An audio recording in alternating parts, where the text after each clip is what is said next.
Hi ಎಲ್ಲರಿಗೂ ನಮಸ್ಕಾರ. Welcome back to my YouTube channel. ಇವತ್ತಿನ ಈ ವಿಡಿಯೋದಲ್ಲಿ ಆಷಾಢದಲ್ಲಿ ಬರುವ ಆಷಾಢ ಹುಣ್ಣಿಮೆ ಅಥವಾ ಗುರು ಪೂರ್ಣಿಮೆ ಬಗ್ಗೆ ತಿಳಿದುಕೊಳ್ಳೋಣ. ಹಾಗೆ ವಿಡಿಯೋದಲ್ಲಿ ಹುಣ್ಣಿಮೆ ಯಾವಾಗ, ಯಾವ ದಿನಾಂಕ, ತಿಥಿ, ಟೈಮ್ ಮತ್ತು ಹುಣ್ಣಿಮೆ ಯಾವಾಗ ಪ್ರಾರಂಭವಾಗುತ್ತದೆ, ಯಾವಾಗ ಮುಕ್ತಾಯವಾಗುತ್ತದೆ, ಯಾವ ಸಮಯದಲ್ಲಿ ಯಾವ ಪೂಜೆ ಮಾಡಬೇಕು, ಹಾಗೆ ಗುರು ಪೂರ್ಣಿಮೆಯ ದಿನ ಯಾವ ಸಮಯದಲ್ಲಿ ಯಾವ ಪೂಜೆ ಮಾಡಿದರೆ ಒಳ್ಳೆಯದು, ತುಂಬಾನೇ ಶ್ರೇಷ್ಠ ಎಂದು ಈ ವಿಡಿಯೋದಲ್ಲಿ ತಿಳಿಸ್ತಾ ಇದ್ದೀನಿ.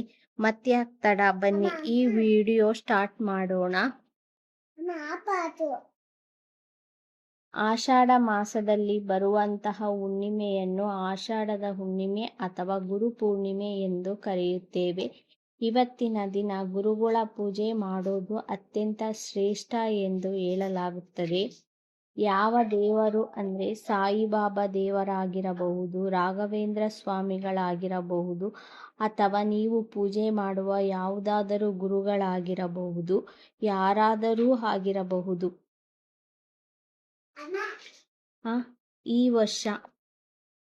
ಈ ವರ್ಷ ಗುರು ಪೂರ್ಣಿಮೆ ಯಾವತ್ತು ಬಂದಿದೆ ಎಂದು ತಿಳಿದುಕೊಳ್ಳೋಣ.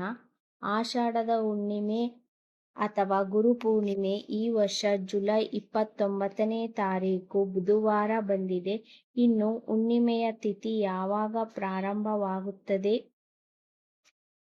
ಯಾವಾಗ ಅಂತ್ಯ ಆಗುತ್ತದೆ ಎಂದು ನೋಡೋದಾದ್ರೆ, ಹುಣ್ಣಿಮೆಯ ತಿಥಿ ಆರಂಭ ಆಗೋದು ಜುಲೈ 28ನೇ ತಾರೀಕು ಮಂಗಳವಾರ ಸಾಯಂಕಾಲ 6:18 ಪ್ರಾರಂಭವಾಗಿ ಜುಲೈ 29 ಬುಧವಾರ ರಾತ್ರಿ 8:05 ಮುಕ್ತಾಯವಾಗುತ್ತದೆ.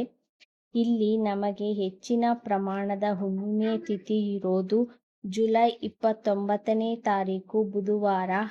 ಹಾಗಾಗಿ ಹುಣ್ಣಿಮೆಯನ್ನು ಬುಧವಾರದ ದಿನ ಆಚರಿಸಲಾಗುತ್ತದೆ. ಇನ್ನು ಹುಣ್ಣಿಮೆಯ ದಿನ ಗುರು ರಾಘವೇಂದ್ರ ಸ್ವಾಮಿಗಳ ಪೂಜೆ ಮಾಡುವಂಥವರು ಹಾಗೂ ಲಕ್ಷ್ಮೀ ಪೂಜೆ ಮಾಡುವಂಥವರು ಯಾವ ಸಮಯದಲ್ಲಿ ಮಾಡಬೇಕು ಅಂತ ನೋಡೋದಾದ್ರೆ, ಆದಷ್ಟು ಬೆಳಿಗ್ಗೆ ಪೂಜೆ ಮಾಡಿದರೆ ಒಳ್ಳೆಯದು. ಬೆಳಗ್ಗೆ ಪೂಜೆ ಮಾಡೋಕೆ ಆಗಲ್ಲ ಅನ್ನೋರು ಸಂಜೆ ಗೋಧೂಳಿ ಸಮಯದಲ್ಲಿ ಪೂಜೆ ಮಾಡಬಹುದು. ಮತ್ತೆ ಮುಂದಿನ ವಿಡಿಯೋದಲ್ಲಿ ಗುರು ಪೂರ್ಣಿಮೆಯ ದಿನ ಯಾವ ಒಂದು ತಂತ್ರವನ್ನು ಮಾಡಿದರೆ ಹೆಚ್ಚಿನ ಫಲ, ಮತ್ತೆ ಮದುವೆ ವಿಳಂಬ, ಕೆಲಸ, ಹಣಕಾಸಿನ ಸಮಸ್ಯೆ ಎಲ್ಲ ಬಗೆಹರಿಯುತ್ತದೆ ಎಂದು ಮುಂದಿನ ವಿಡಿಯೋದಲ್ಲಿ ಹೇಳ್ತೀನಿ. ಈ ವಿಡಿಯೋ ಇಷ್ಟ ಆಗೋದಾದರೆ ಪ್ಲೀಸ್ ಲೈಕ್ ಮಾಡಿ, ಸಬ್ಸ್ಕ್ರೈಬ್ ಮಾಡಿ, ಹಾಗೆ ಶೇರ್ ಮಾಡಿ. ನನ್ನ ಚಾನಲ್ನ ಯಾರು ಸಬ್ಸ್ಕ್ರೈಬ್ ಮಾಡ್ಕೊಂಡಿಲ್ವೋ ಪ್ಲೀಸ್ ಸಬ್ಸ್ಕ್ರೈಬ್ ಮಾಡ್ಕೊಳ್ಳಿ. ಹಾಗೂ ಈ ಮಾಹಿತಿ ಇಷ್ಟ ಆಗಿದ್ರೆ ನಿಮ್ಮ ಫ್ರೆಂಡ್ಸ್ಗಳಿಗೂ ಶೇರ್ ಮಾಡಿ. Thank you for watching my videos.